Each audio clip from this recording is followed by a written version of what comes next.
So we're here today at the Cranfield University Pilot Hall. We're here to look at the pilot rig for the All-Streams HTO project, where we are converting digested biosolids into recoverable products, and we'll be going in the pilot hall in a minute to see how that is done using a novel vacuum ammonia stripper and an upflow anaerobic sludge blanket reactor to produce biogas. I'm Simon Black. I head up the circular economy team at Anglian Water.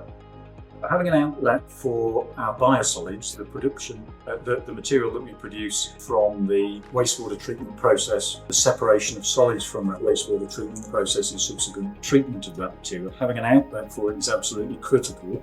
We produce about 360,000 tonnes of this material at Anglian Water each year. The industry produces about 3.6 million tonnes. We currently recycle all of that material to agriculture, so we're looking for alternatives that we can start diverting some of our material away from the agricultural route and into alternative uses. So it's good on three fronts. We move away from agriculture, we strip out nutrients, and we improve the overall energy balance of the overall process. I'm Professor Bruce Jefferson. I'm a Professor of Water Engineering and I'm the academic lead for the HTO project. Sludge, when it comes out of the centrifuge, will be 70% water. To go into those processes, it needs to just be 1 or 2% water. So you have to extract a lot of water from the sludge to be able to process it through those thermal processes. That requires a lot of heat, hence a lot of energy.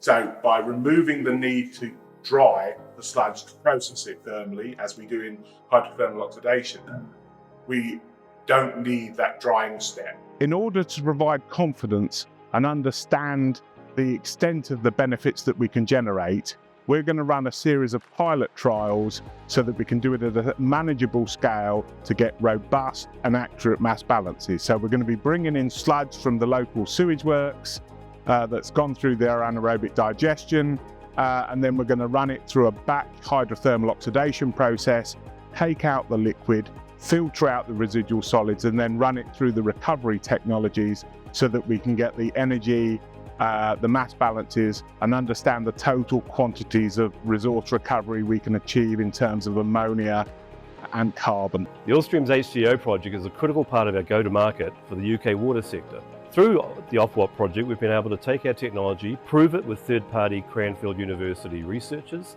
and show that we are adaptable and applicable to that market. Having completed the first phase of the Ofwat project, we're looking forward to continuing to work with Anglian Water and the other UK water sector players to ensure that our technology is now deployed to commercial scale in the sector over the next 2 to 3 years. We're very excited to be working with UK sector players in industry, academia, and in regulation to ensure our technology is adapted to the needs of the sector and installed in the appropriate way. We see the Ofwat project as critical to our scale-up needs. It addresses particular drivers within the UK water sector that are well aligned to our modular, high-throughput hydrothermal oxidation system. The technical part of the Ofwat program is validating the work that we're doing here in our prototype development. The Ofwat project technical program is validating the work that we're doing here in New Zealand in our process scale-up of the HTO unit. So the work is demonstrating that biosolids processing through HTO is working extremely well and consistent with all the work that we've done across our 20 years of work. It's very important that we use a facility such as this at the Cranfield Pilot Hall to test the HTOs as solution. To do that on a live site environment at a larger scale would be very challenging to do it. It's really important to be able to bolt the key process blocks together, which is a unique combination that has not been done at scale. So to do that with lots of operational risks and challenges that you would have on a live operational site would be very, very difficult. And this is the best way of delivering the project outcomes at this stage of the HTO process development. So a key feature of Cranfield University is the Pilot Hall, which is a national research facility for wastewater treatment.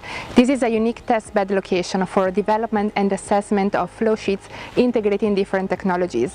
And in addition, we also have quite an extensive technical knowledge with strong expertise on separation processes, anaerobic technologies, and resource recovery.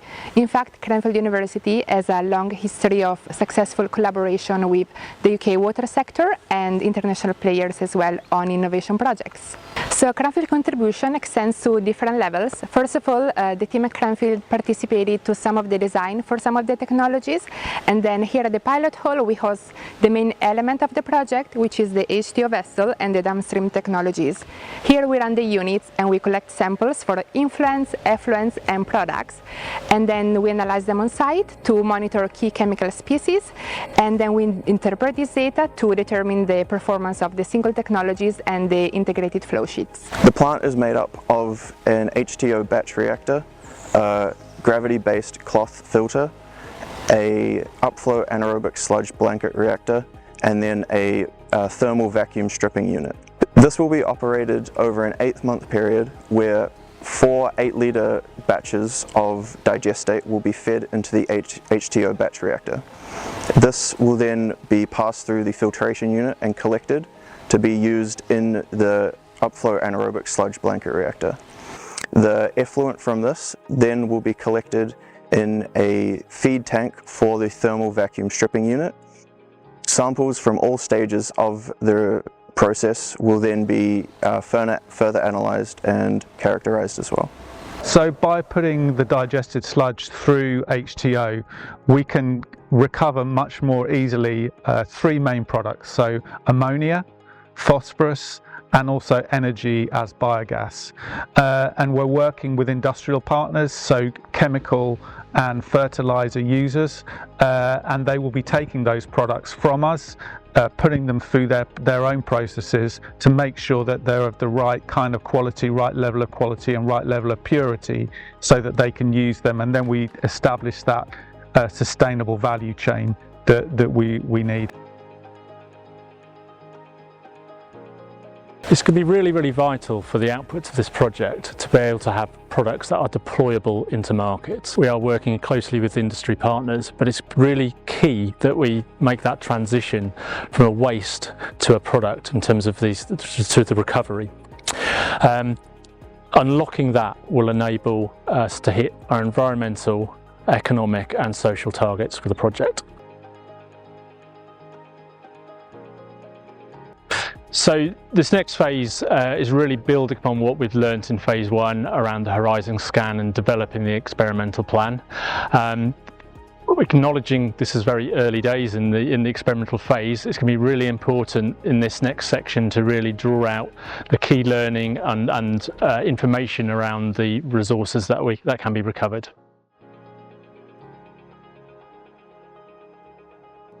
For the aim of the horizon scan was to look at how marketable and what the risks were around the ammonia products, phosphorus and energy that we'll be making available through HTO. And so what we've done through the horizon scan is evaluate those in terms of the best return, the least risk, and also the simplest operation. So for each of those products that we get out of HTO, how do they rank in terms of those 3 variables?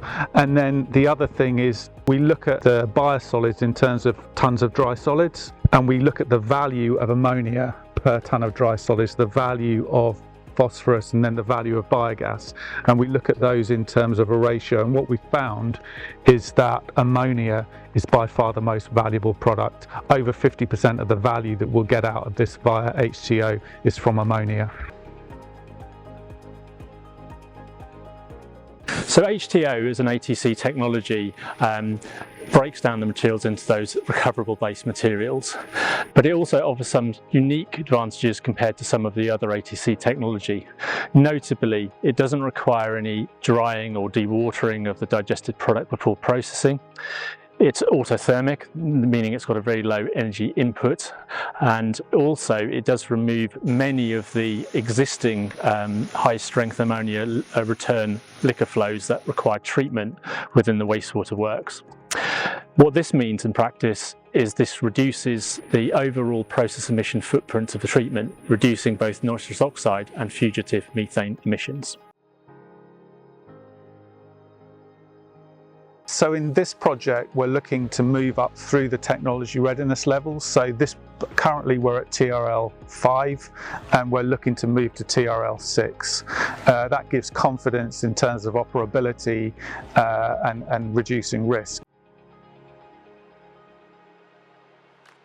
For me, the most rewarding part has been that very much team effort and cross disciplines, across the different companies, organisations and academics, and pulling this project together. I think this project is unique in many ways in terms of joining the worlds of advanced thermal conversion and resource recovery, and providing solutions to many other challenges the water sector faces, including that of circular economy and reducing process emissions. And that sort of opportunity to work with those different disciplines in a quite a challenging area is really interesting. And I think uniquely for this project is we're looking at the end-to-end processing. So right from the raw bioresources into products that can be put into a value chain for the UK industry more widely.